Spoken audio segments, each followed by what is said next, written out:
Hello, তো চলে এসেছি এবারে পরের গন্তব্য আলোক শঙ্করী মন্দির। এখানে বিভিন্ন মন্দির রয়েছে, তার মধ্যে একটা, আর এই হচ্ছে মন্দিরের ভিউ। সতীর 51 পীঠের মধ্যে এটি একটি পীঠ। অন্যতম তীর্থক্ষেত্র বলা হয় এই আলোকশঙ্করী মন্দিরকে। তোমরা যারা কুম্ভমেলায় ঘুরতে আসছো তারা একবার অন্তত এটা দেখে আসবে, খুব ভালো লাগবে।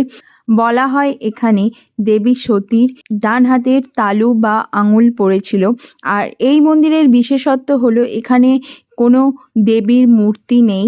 যেহেতু এখানে দেবীর কোনো মূর্তি নেই, তাই জন্য এখানকার নামকরণ করা হয়েছে আলোপি, যেটার বাংলা করলে হয় অদৃশ্য। মন্দিরের ভিতর রয়েছে একটা বেদি, তার উপর শ্রীযন্ত্র খোদাই করা রয়েছে, আর তার সাথে রয়েছে দোলনা, যেটিকে এখানে দেবীর প্রতীক হিসেবে পুজো করা হয়।